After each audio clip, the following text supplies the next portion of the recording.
world is Sasol. I am going to be speaking to you about the impact of water crisis on biodiversity. Do you guys know about the World War I and II? Both the wars were fought for the military alliances. You will think, why I am asking this question to you? The reason behind it is that the researchers or people says that the World War III will fought for the water. You know, about 71% of Earth's surface is water covered, and the ocean holds 96.5% of all Earth's water, from which only 3% of water is available for drinking, from which also only 0.5% of water is drinkable, and the remaining 2.5% of water is in the form of ice. As humans require more water, freshwater ecosystems are where they turn towards. Unfortunately, these are the same resources where we found the most amount of biodiversity, which declines with the increased usage. The freshwater ecosystems are under threat, and why not? They are the sole proprietors when it comes to provide fresh water for human access, be it for fishing, for agriculture, or for hydropower sources. All the pressure puts on a freshwater ecosystems. These freshwater ecosystems are getting depleted day by day, which is the matter for another day. This has a cyclic effect on water.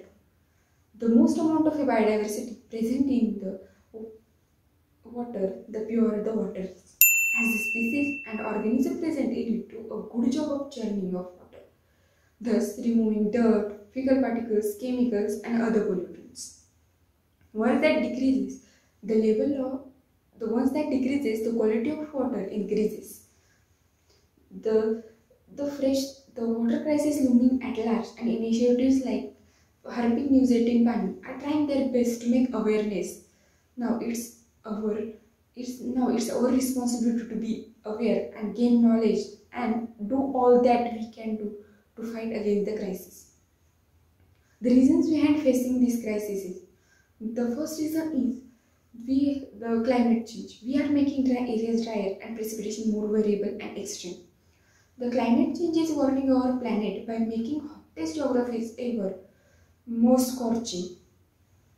The second reason behind it is that more people plus more money equals to more demand. This is a very simple equation. As the population increases, the income grows, and so does the water demand. The world's population is now at 7.5 billion, which is projected to add at 2.5 billion more in 2050. The third reason behind it is that groundwater is getting depleted. Around 30% of Earth's freshwater lies under the ground in aquifers, and it is used daily for home readiness, agriculture, and industrial uses. We are using more water than it is replenished. The fourth reason behind it is natural infrastructure is being ignored. Healthy ecosystems are natural infrastructure and vital to clean them and plentiful water. They filter pollutants and buffer against floods and storms and regulate water supply. Plants and trees are the essential for replenishing groundwater. Without them, the rainfall will slide across dry land instead of seeping into the soil. The fifth reason behind it is that water is wasted. Although it's true that water is renewable resource, it's often wasted. Efficient particles like floods regulates and water instance wet cooling at thermal power plants. More water than necessary floods, 80 degrees Celsius of 80% of the world's wastewater is discharged back into the natural resources. There is a good news that governments and businesses, investments and citizens around the world are waking up to water challenges and beginning to take actions. Each year brings more solutions like using wastewater for energy, using restoration to bring water back to dry, and planting more and more trees. Thank you so much.